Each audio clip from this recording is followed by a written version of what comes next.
Bonjour, aujourd'hui nous recevons François Vasquez. Bonjour.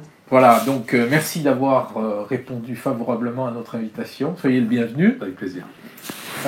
Donc François, 57 ans, né sur les bords de Seine, à Alfortville, arrivé en première au lycée Joffre, à Montpellier, voilà, à Montpellier et ensuite au lycée Joffre. 2 enfants, filles et garçons, kiné à la Croix d'Argent. C'est ça. Votre père travaillait dans une usine de traitement de déchets. Très tôt, vous vous êtes intéressé à la mécanique du broyage et du compostage. C'est quand même incroyable. C'est à quel âge que vous êtes intéressé à ça? Oh bah très jeune, il était dans le bureau d'études et donc je voyais passer des plans. Je peux pas vous dire parce que il m'a né... Ah non, bien avant. D'accord. Je visitais avec lui les sites d'usine. Alors, vous avez fait votre chemin dans le milieu associatif. Vous étiez sur la liste de... Ensuite, un peu la politique, là. En 2014, vous avez franchi le pas. Vous êtes allé taper à la porte de Joseph Francis. C'est pas moi qui ai tapé à la porte. Enfin, lui, il est venu vous chercher. Voilà, on est venu me chercher. Et ensuite, et puis là, de Joseph Francis, Delafosse, aujourd'hui, vous êtes élu sur la liste de Delafosse.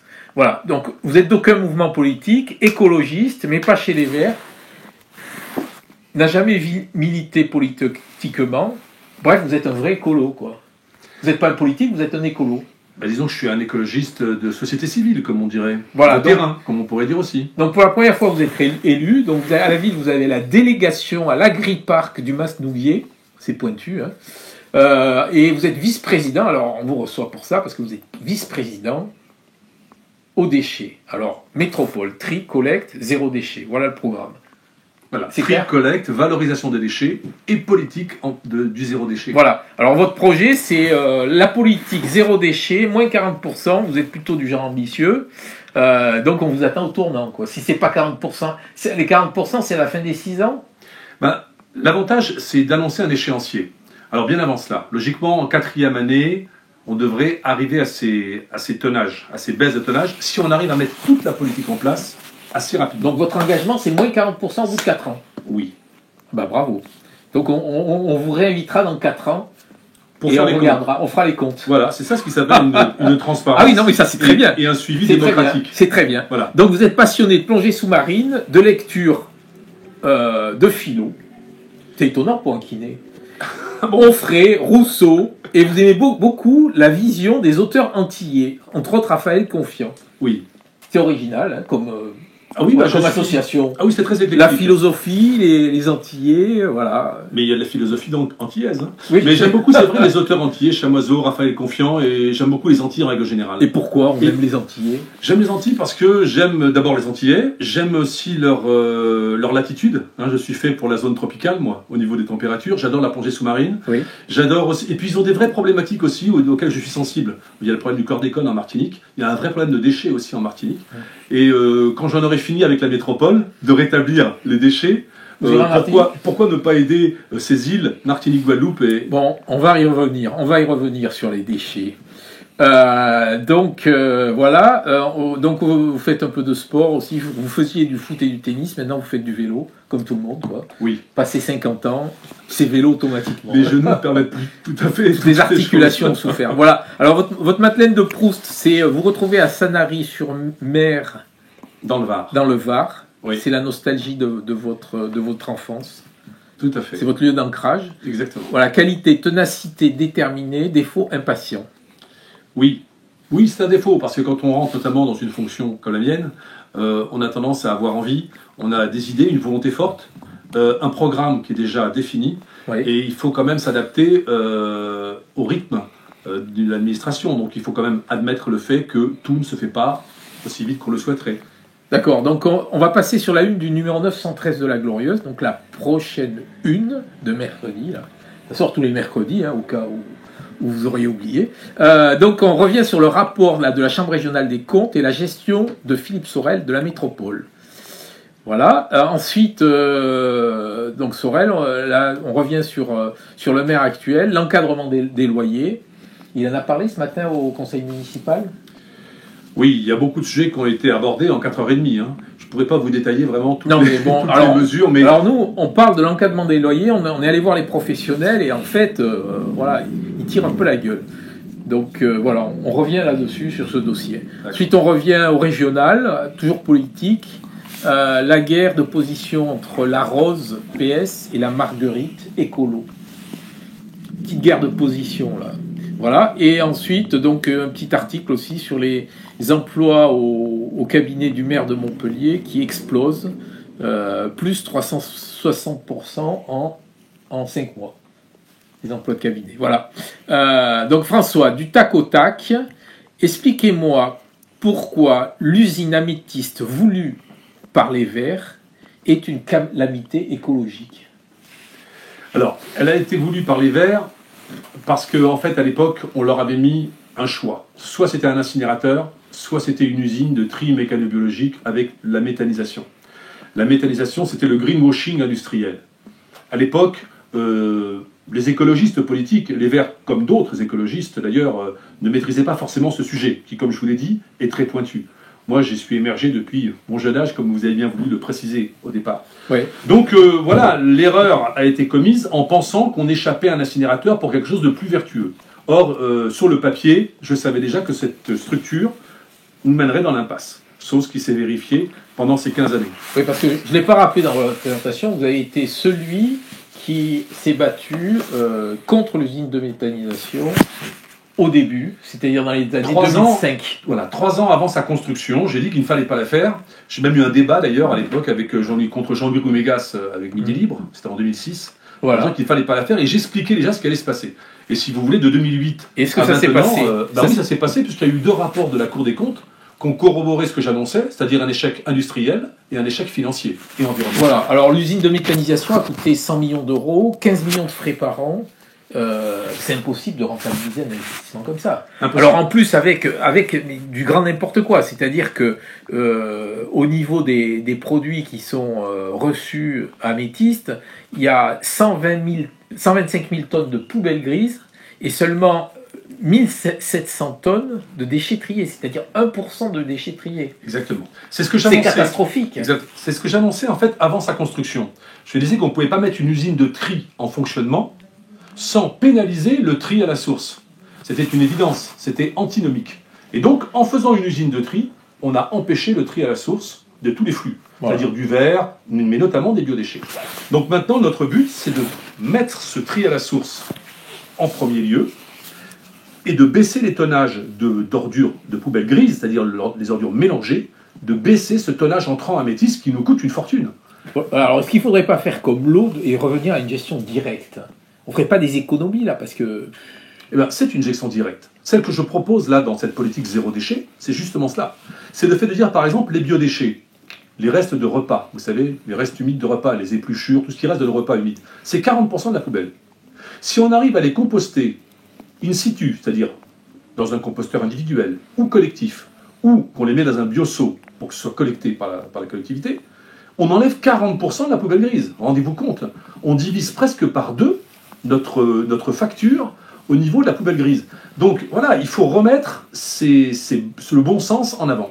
Alors, moi j'ai fait ma petite enquête là, parce que bon, les ordures au poids, ça fait 25 ans que ça a été mis en place, ça se développe presque pas. Voilà, donc pourquoi ça marchera à Montpellier ? Et première question, et deuxièmement, pourquoi c'est toujours à l'usager de payer et pas aux fournisseurs de déchets ? Alors, 2 questions importantes. Alors, il y a 2 réponses qui, j'espère, seront aussi importantes et aussi claires. C'est que les usagers paient déjà. C'est-à-dire que les usagers, vous, moi, oui, mais on paye, mais on paye tous les 80 plus. Ah ben non, c'est pas une nouvelle taxe. C'est ce que je répète à l'envi ces derniers temps. Ce que nous allons faire, c'est remplacer l'ancienne TOM qui était faite sur votre surface habitable et qui donc n'était pas équitable, puisque vous payez des déchets en fonction de votre surface habitable et non pas en fonction de ce que vous jetez. Donc ce que nous proposons maintenant, c'est que celui qui trie plus paie moins. Donc c'est équitable. Oui. Donc en fait, on va remettre de l'équité déjà. Et donc voilà, ça n'est pas du tout une nouvelle taxe qu'on met en place. Et votre deuxième question, c'était ? C'était pourquoi c'est toujours à l'usager de payer ? Alors, parce qu'aujourd'hui, dans la vertu numérique, c'est plus l'usager qui paye, c'est le fournisseur qui paye. Donc ce qui serait normal, c'est que c'est le fournisseur de déchets qui paye. qui paye la note, quoi. Alors, c'est le cas, si vous le voulez... Alors, c'est le cas en partie, je sais. En partie. Mais enfin, c'est Epsilon, hein. C'est Epsilon. Alors, c'est pour ça que le reproche qu'on pourrait faire... Alors, d'abord, oui, vous avez posé la question, vous m'avez dit la tarification incitative, ça fait 25 ans que ça ne marche pas. Là, je ne suis pas d'accord avec vous, monsieur Cuche. Pourquoi? Parce qu'il y a déjà 6 millions de Français qui fonctionnent actuellement, au moment où je vous parle, avec une tarification... 6 millions en 25 ans sur 70 millions. Mais attendez. C'est peanuts. Mais vous savez pourquoi? Parce que les déchets en France sont traités par des multinationales. Les plus grandes multinationales de déchets dans le monde sont françaises. Par conséquent, les multinationales qui ont cette emprise ancestrale, si j'ose dire, sur les communes, font qu'on sollicite les communes et les communautés de communes à traiter de façon industrielle les déchets. Et donc, il n'est pas question de mettre une tarification incitative qui va diminuer le volume de la poubelle qui crée le business des déchets. Donc, première chose, ça vient de là. Par contre, je peux vous dire une chose, c'est qu'après avoir étudié pendant 15 ans toutes les politiques de déchets vertueuses pour faire baisser la facture et être vertueux en termes d'environnement, si vous ne mettez pas la tarification incitative équitable, c'est-à-dire que l'on paie en fonction de ce que l'on jette, même si vous donnez tous les moyens du tri, vous allez plafonner à 20-30% de déchets en moins. Puis vous avez un plafond de verre. On explose le plafond avec l'équité. Donc la tarification incitative, c'est une mesure qui s'impose à nous si on veut vraiment arriver à cet horizon zéro déchet. On parlait d'une multinationale de collecte des déchets, mais à Montpellier, on n'a pas une multinationale, et pourtant la collecte de déchets, non, je parle du traitement. C'est Suez à Montpellier. Oui, enfin, je parle d'un ramassage des déchets. Moi. Ah non, la collecte, c'est autre chose. Ce qui coûte très cher actuellement à Montpellier, il ne faut pas que nous mélangeons tout. Ce n'est pas la collecte. La collecte a un coût. Ça coûte combien, la collecte? Alors, la collecte, vous avez... Sur les 100 millions, ça coûte combien? La collecte, vous avez des contrats de collecte, parce que la collecte se mélange avec le nettoiement. Donc, ce qu'il faut savoir... que la problématique, voilà. Non mais il faudra, mais là il faut rentrer dans les données plus techniques. Vous m'avez dit qu'on avait peu de temps. Donc ce qu'il faut que je vous dise, c'est que ce qui coûte actuellement très cher, trop cher, c'est la gestion. C'est-à-dire le fait de rentrer dans la métiste, on paie 115 € la tonne de déchets qui rentrent dans la métiste, et il faut savoir que 80% de ce qui en sort n'est pas valorisé. Alors on paie pour l'exporter, puis l'enfouir, puis le brûler. Autrement dit, on paie 2 fois sur la gestion. Autrement dit, je préfère mettre des moyens sur la collecte. Oui, donc la collecte, qu'elle coûte un peu plus cher, ne me dérange pas, parce qu'on va économiser 10 millions ou plus sur la gestion et sur l'élimination. Alors, dans le cercle vertueux là, que vous défendez avec vos collègues, là, est-ce qu'il ne faudrait pas fermer l'aéroport de Montpellier pour baisser les gaz à effet de serre? Alors là, vous allez un peu tout azimut. Non, mais bon, pour me dire qu'on reste ciblé. Déjà sur les déchets, c'est une politique rhizomique. Si vous parlez après de la politique transport aérien, je vous dirais que oui, il faut prendre le train, monsieur Cuche. Mais moi, ce que j'essaie déjà de faire, moi, avec ma délégation, c'est d'éviter que les déchets, parce que les déchets ne sont pas confinés, monsieur Cuche. Pendant le premier confinement, les déchets corses, ils venaient dans le sud de la France. Ils prenaient le bateau. Vous voyez, ils ne prenaient pas l'avion, ils prenaient le bateau. Et nous, ils prennent le camion. Mais le lourd, hein, le 38 tonnes. Alors ils prennent les gros camions et ils vont jusqu'à l'Espagne, enfin jusqu'à la frontière espagnole, ils vont dans le Gard, ils font un tourisme des déchets. Voilà ce qui nous coûte une fortune. Et voilà ce qui, au niveau du bilan et du problème climatique, est catastrophique. Parce que là, c'est des milliers de camions qu'on fait voyager parce qu'on exporte nos déchets. Donc là, on a un rôle sur le climat en ayant une politique vertueuse sur les déchets. Alors en rejoignant EELV, là, bon, vous êtes indépendant, et puis vous avez rejoint EELV. Et puis ensuite, est-ce que vous saviez que vous rejoindrez dans un deuxième temps Michael Delafosse? Non, vous avez vu que cette campagne était assez particulière. Hein. Donc moi, si vous voulez, je taille toujours, si j'ose dire, la même pierre. Hein. Je sculpte la même pierre, celle de la politique des déchets. J'ai travaillé 15 ans sur le terrain associatif, comme vous l'avez signalé auparavant. On a fait appel à moi pour mettre en place des programmes politiques. Je suis toujours venu dans la mesure où on allait réaliser ces programmes. Les Verts, et pas seulement, puisqu'il y a aussi Génération Écologie, il y a aussi le Parti Animaliste, donc ont décidé de me donner carte blanche sur une politique zéro déchet, ce qui fait que j'ai fait ce premier tour avec eux. Après, vous savez qu'en second tour, mais ce que je veux que vous sachiez quand même, c'est qu'au second tour, j'ai discuté avec Michael Delafosse personnellement. C'est parce que j'ai eu des engagements forts, si vous voulez, de lui à moi, que j'ai poursuivi, si je voulais dire, l'aventure du second tour. Ce qui n'aurait pas été le cas si Michael Delafosse n'avait pas exposé, comme il a fait très clairement avec moi, et comme il continue à le faire en me maintenant sa confiance, et les moyens que l'on va engager sur cette politique, je n'aurais pas continué, parce que je n'ai pas vocation à faire de la politique sinon. Alors, au niveau des moyens, justement, on a appris là que vous aviez... qu'il y avait un collaborateur de cabinet affecté à votre mission. Oui. Donc c'est la preuve que vous êtes un élu qui compte. Alors, ce collaborateur... Parce qu'il y a certains élus qui auraient bien aimé aussi avoir des collaborateurs de cabinet et qui ont été un peu vexés de ne pas en avoir. Alors, vous voulez créer quelques jalousies. Non, mais pour vous répondre... Non, je ne crée pas de jalousie. Pour vous répondre clairement, la politique des déchets, c'est une révolution que nous allons mettre en place. Toutes les politiques sont importantes. Hein. Je ne mets pas de hiérarchie. Et voilà, toutes les politiques sont à traiter, et Dieu sait qu'en ce moment, il y a des difficultés, on le voit avec la précarité, on le voit avec tout ce qu'amène le confinement au niveau social. Donc il n'y a pas de hiérarchie, mais il faut savoir que là, nous allons remettre vraiment... En fait, c'est une politique qui a eu lieu pendant 50, 60 ans et plus, et on va carrément tourner le dos à 50, 60 ans de la même politique. C'est-à-dire, on mélange, on met dans le top, hein, on enfoie tout sur 30 mètres de hauteur au top, ou alors maintenant, on mélange, on met dans une usine, et au lieu de le mettre dans le top, eh ben, on exporte. Donc c'est la même politique. Ouais. Là, je veux tourner le dos à cela. Pour ça, j'avais besoin de l'expertise de Thibaut Turchet, donc c'est la personne dont vous parlez, qui est un avocat, et qui a passé 5 ans à Zero West. Donc c'était la personne, je vous le dis, au niveau national. À zéro Au Zero West France, c'est-à-dire le zéro déchet France. Il a aidé, en fait, la politique zéro déchet au niveau national. Et c'était pour moi, je vous le dis, la personne la plus compétente en France pour m'aider à relever ce défi. Parce que, voilà, seul, en tant que politique, face à une administration et face à un tel paquebot, si j'ose dire, c'eût été quand même beaucoup de complexité. Parce que, bon, c'est vrai qu'on a changé un peu de logiciel, là. Dans les années 80, on chantait « Le plastique, c'est fantastique ». Vous vous souvenez ? Oui. Pourquoi seulement 15% des plastiques sont recyclés? Où vont les autres? Dans la mer? Alors, tous ceux qui sont jetés sur la voie publique vont dans la mer. N'importe quel plastique qui est jeté sur le sol, même au sommet de l'Himalaya, finira un jour ou l'autre à la mer. Parce que c'est malheureusement sa destination. Et après, ce sont les océans de plastique. Ça, c'est insupportable. Alors, il y a un élément très important que j'aimerais souligner rapidement avec vous. Nous, on fiscalise la poubelle grise, la poubelle en mélange.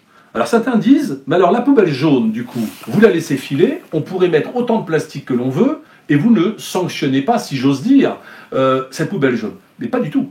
La poubelle jaune, on met les mesures nécessaires, mais c'est ce qui s'appelle le plan zéro plastique. C'est-à-dire qu'on va faire tout un plan pour venir arrêter, autant que faire se peut, la folie du jetable. C'est-à-dire toutes ces bouteilles en plastique, il faut boire de l'eau du robinet, on va avoir une politique exemplaire de commande publique à la mairie, il n'y aura plus de plastique jetable à la mairie, à la métropole. On va vraiment donner l'exemple. L'événementiel sera permis et encouragé que s'il n'y a pas de plastique qui sera mis à disposition. Il faut vraiment qu'on fasse beaucoup de pédagogie aussi pour les consommateurs sur les emballages sur emballages dans ce domaine-là. C'est très important. Alors, comment allez-vous faire pour peser les poubelles? Alors, pour peser les poubelles, d'abord, on a pris un cabinet d'expertise, Citexia, qui va nous proposer, qui étudie pour la métropole, les différents scénarios. Il y a plusieurs solutions. Soit c'est à la pesée, soit c'est au volume, soit c'est à la levée. Soit c'est un mixte, pesée, levée. Il y a différentes formules possibles qui sont plus pertinentes selon les habitats. Voilà, donc quand vous habitez dans une villa particulière, ce qui est la pas le cas pesée à Montpellier, est beaucoup plus facile. Si on descend du vertical, on pourrait penser que le volume est plus pertinent. Mais les 3/4 des Montpelliérains habitent dans des habitats collectifs. Et dans ces habitats collectifs, il y a des poubelles collectives, comme en centre-ville. Donc en centre-ville, là, à côté de chez nous, là, il y a une poubelle où tout est mélangé, quoi. Vous avez l'impression que tout est mélangé, presque, dans la poubelle. Donc là, ça veut dire qu'il y a 200 foyers qui sont dans ce coin-là. Il va y avoir une poubelle par personne. Il va y avoir que des poubelles dans le centre-ville de Montpellier. Alors, non, ça va pas être le cas. En fait, si vous voulez, on va faire du sur-mesure. D'abord, c'est pas les 3/4 qui sont en habitat collectif. Parce qu'on est sur de la métropole. Donc vous avez déjà la moitié de la population qui est hors Montpellier. En plus, même à Montpellier, vous avez du pavillonnaire. Oui, donc les volumes ne sont pas aussi... C'est-à-dire qu'il y a une grande partie du territoire qui se prêtera très facilement à ce type de politique. Pour ce qui est du vertical, on peut toujours faire au volume, si on voulait. C'est-à-dire qu'on sollicite les gens. Vous avez par exemple 10 poubelles grises dans une résidence de périphérie de la ville.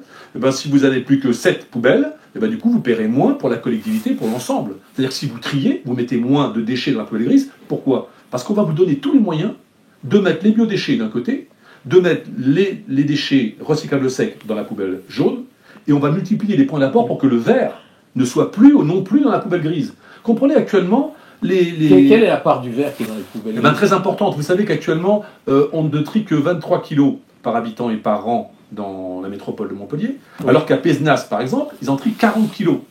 Donc, on a un gap, on a une marche énorme qu'on peut faire sur le tri du verre. Donc là aussi, je ne vais pas entrer dans le détail, mais on a une politique pour récupérer ce verre, et la pesée embarquée fera partie de cela. Parce qu'en fait, celui qui ne mettra pas ses bouteilles de verre dans la poubelle grise va considérablement alléger sa poubelle. Vous voyez. Mais par contre, pour finir de vous répondre, on n'a pas déterminé, on ne va pas poser notre politique sur la tarification en l'imposant. C'est-à-dire qu'on va avoir 2 scénarios qui vont nous être proposés au printemps. Et à partir de là, je vais reprendre, j'ai déjà fait une tournée des maires, j'ai déjà vu plus de 20 maires, 25 maires, après on retournera voir les maires, on fera des réunions publiques et on va échanger avec chacun pour expliquer à la fois la politique de tri et notre tarification. D'accord, donc... Qui viendra en bouclage de notre politique. Il faut savoir que la tarification ne viendra pas l'année prochaine, elle viendra vers la 4e année. On met d'abord tous les moyens de tri et on fait le bouclage de la politique par la tarification incitative. Donc c'est-à-dire qu'on aura 2 ou 3 ans pour se mettre en place. Exactement. Vous avez, disons, 1 an pour qu'on mette tous ces scénarios, 1 an et demi. Après, on fera 1 an de tarification à blanc, ce qui fait que vous vous rendrez compte, vous, par exemple, que du coup, comme je trie, j'ai déjà pris l'habitude, on m'a déjà donné les moyens, je m'aperçois que je paye déjà 30% en moins, ça vous fera déjà peut-être un petit peu plaisir, sur la tarification à blanc, et l'année d'après, on mettra la tarification. Mais comment on sait, par exemple, vous avez un pavillon, vous payez combien? Vous payez 150 €? Actuellement, vous le voyez sur votre taxe d'habitation. Ah, c'est marqué, il y a une... Bien sûr, la taxe d'enlèvement, c'est la TOM, c'est la taxe d'enlèvement des ordures ménagères que vous payez, mais actuellement, elle est payée par rapport à la surface habitable. Alors, vous voyez que ce n'est pas équitable et ça ne correspond à rien par rapport au flux des déchets. Par contre, je veux tout de suite tordre le cou à cette idée qui consiste à dire que les familles nombreuses produisant plus de déchets vont payer plus. Il est bien évident que nous allons tenir compte de cela. Nous allons tenir compte des familles nombreuses et des revenus modestes. Donc, cette tarification n'est pas là pour sanctionner. Ça va être comme un métis, une usine à gaz. Non. Je vous accorde que une tarification, c'est une mesure qui est complexe, mais qui peut s'adapter, parce que c'est déjà fait, et qui mérite qu'on y passe un petit peu de temps, si vous voulez. C'est pour ça que je vous le dis, ça ne sera pas fait l'année prochaine. Ouais. Mais les résultats qu'on en attendra, en fait, ils vont arriver avant même son application. Est-ce qu'on peut dire que la politique des déchets est comme l'eau, la seule industrie locale indélocalisable? Indélocalisable. C'est-à-dire que ce qui est certain, pour répondre précisément à votre question, c'est qu'actuellement, quand vous avez une usine comme Améthyste, vous employez peut-être 50 à 60 personnes. Quand vous mettez une politique comme celle que nous allons proposer, on va peut-être créer 300, 400 emplois directement induits par cette politique. Donc on crée plus d'emplois avec une politique zéro déchet qu'avec un traitement industriel. Vous allez créer des emplois... Alors, pas les emplois municipaux, mais quand vous commencez à créer, par exemple, on a des start-up même, qui font, par exemple, du compostage à la ferme. Donc, on va leur donner les moyens de composter à la ferme, et eux vont développer leur business, si j'ose dire. Et ils vont créer de l'emploi, rien que sur les biodéchets, on peut créer vraiment beaucoup d'emplois. Parce qu'on va réutiliser nos biodéchets in situ, c'est-à-dire que sur les terres de la métropole, les déchets verts et les biodéchets vont être utilisés pour nos sols, pour les amender, au lieu de les exporter et de les mettre en décharge. Donc vous allez rendre vraiment la politique des déchets vertueuse. Mais alors, vous qui êtes donc sur ce créneau-là, comment vous avez fait pour, après une gestion des déchets calamiteuse de vos amis socialistes, comment vous avez pu fusionner avec eux? Mais moi, vous savez, comme je vous l'ai dit, je ne suis pas d'un mouvement, d'un parti politique. Donc si vous voulez, je fusionne avec des ambitions. Moi, j'ai discuté, et je vous l'ai dit, j'ai discuté avec Michael Defos pendant plus de 2 heures, entre les 2 tours. Et c'est parce que j'ai eu la garantie d'une sincérité, d'une volonté d'aller vers cette politique zéro déchet, que je me suis lancé dans ce défi. Et donc, que j'avais prévu, notamment, d'avoir l'aide, notamment de Thibaut Turchet, parce que je peux vous dire qu'on travaille comme des fous depuis le mois d'août. Oui. On a abattu un travail colossal et ce tandem est très important pour la mise en place de la politique. Vous êtes arrivé avec lui dans le projet? Je suis d'abord arrivé et il m'a rejoint parce que je l'avais déjà contacté. Je lui avais dit voilà, si on doit faire une révolution sur la métropole de Montpellier, est-ce que tu es d'accord? Et il m'a dit je suis d'accord pour relever ce défi. Je pense qu'il avait bien d'autres propositions, mais changer la politique des déchets à la taille de la métropole de Montpellier, c'est une chose qui n'a jamais été faite en France actuellement. Quelle est la métropole qui a engagé ce... Alors en France, il n'y a pas d'équivalent. C'est que des petites villes, quoi. C'est soit des communautés de communes, dont vous allez avoir sur 50 000, 60 000 ou 200 000 habitants parfois. Oui. Mais sur 500 000 habitants sur une métropole, cette ambition-là n'a jamais été faite en France. Bon, et notre objectif, c'est d'être un modèle national. On va terminer par la question chapeau. Alors la question chapeau, vous qui ne regardez pas, la Haute TV, donc je suis pas tellement, vous la découvrez. Et alors le principe, c'est il faut la lire. Donc voilà. Alors, chapeau donc, vous qui êtes un écologiste sincère, du quotidien, de l'intérêt commun, que pensez-vous des rivalités entre écologistes qui salissent l'image de l'écologie et donnent l'impression de se battre pour des places? Bon, écoutez, personnellement, je regrette toujours les combats stériles, les combats de politique politicienne. Personnellement, j'aimerais que les écologistes soient toujours derrière des projets, des programmes. Et à chaque fois que je sens des courants qui se font pour des intentions autres que l'écologie, moi j'en suis navré. Parce que, je l'avoue, et c'est une des raisons qui a fait que je ne suis jamais rentré dans un parti, alors que je suis écologiste depuis toujours, si j'ose dire, c'est justement ces courants. C'est justement ces mouvements qui tirent à U et à dia, et j'ai souvent parlé de radeau de la Méduse, même parfois de l'écologie. On avait l'impression qu'on s'abordait le vaisseau de l'écologie. Donc voilà, c'est un peu ça que je regrette. J'espère, en tout cas, je peux vous dire que sur la métropole de Montpellier, le groupe Choisir l'écologie pour Montpellier est un groupe extrêmement soudé, et on n'a pas ce genre de souci-là, mais c'est vrai qu'au niveau peut-être national, jusqu'à présent, on a pu déplorer ce genre de comportement. Il y a quand même eu quelques couacs écolos en début de mandat. Des couacs, que voulez-vous dire par couac écolo? Voilà, ils ont dû avaler quelques couleuvres. Non, alors, après... Sur Verchamp, sur la gare, Alors, il y a des à côté choses... de la gare, là, le quartier qui se construit, voilà. Vous savez, quand vous êtes dans une forme d'opposition, vous pouvez après être dans le systématisme. Regardez, sans vouloir parler de côté immobilier ou Verchamp ou autre, sur ma politique simplement. Je m'aperçois que ceux qui me critiquent sur des problématiques sont des personnes qui ne connaissent pas la problématique. C'est-à-dire que... Qui vous critique? Vous n'avez pas été critiqué. Alors, quelques petites pointes là sur la tarification incitative, comme quoi ça n'était pas social, comme quoi c'était même antisocial. Donc comment peut-on parler d'un problème antisocial alors qu'on ne m'a pas questionné justement sur l'attention que je mettais au côté social de cette tarification? Après, on entend, voilà, vous mettez une tarification sur la poubelle jaune, donc vous vous moquez de la poubelle grise, pardon, donc vous vous moquez des flux de recyclable et du plastique. Parce qu'on ne m'a pas interrogé sur la politique zéro plastique. Donc vous interrogez. Donc voilà, vous m'avez interrogé. Donc c'est pour ça qu'en fait, vous savez, vous parliez de Rousseau tout à l'heure, il disait que la plupart des avis se faisaient sur des préjugés. Et malheureusement, ce qui fait le plus de mal aussi à la politique, c'est même ces formes d'opposition où on critique sur des préjugés, sans même poser des questions, sans même chercher vraiment à savoir ce qu'il y a au fond des mesures. Là en l'occurrence, les écologistes, sur ce début de mandat, ils ont un peu... c'est pas des préjugés, c'est des faits. Ben non, parce que là, quand vous parlez, si vous parlez de la gare, quand même, la gare, c'est pas les écologistes qui ont fait la gare, elle a été dénoncée régulièrement par les écologistes, cette gare sud de France. Quand vous partez du quartier Cambacérès, on a obtenu d'avoir une quantité de nombre d'hectares très important pour créer des forêts urbaines et pour vraiment limiter au maximum. Par contre, vous savez, moi j'en rends compte sur la politique des déchets, il faut que vous le sachiez. On m'interpelle parfois en disant, mais regardez, il y a un projet qui va se faire, une construction, mais c'est de l'urbanisation à la parcelle. Mais c'était un projet qui avait été décidé avant, c'est ce qu'on appelle les coups partis. Donc une fois que le projet est décidé, qu'il est avancé, que le permis de construire est avancé et que le projet va sortir de terre, on vient me dire, rendez-vous compte, comment on va faire pour les ordures? On n'a pas la place de sortir les nôtres et on va nous faire un immeuble à cet endroit-là. Moi je le regrette. Personnellement, je trouve qu'en effet, ces politiques d'urbanisation à la parcelle ne sont pas à faire. Mais c'est les restes d'une ancienne politique. Donc malheureusement, il y a des bilans à assumer. Regardez, je me traîne aussi, moi, le bilan d'améthyste, mais je vais essayer, non pas de la fermer, mais de changer son orientation, son process, pour pouvoir le rendre le plus vertueux possible jusqu'à la fin du mandat. Très bien, je vous remercie. Merci à vous. Merci de votre accueil.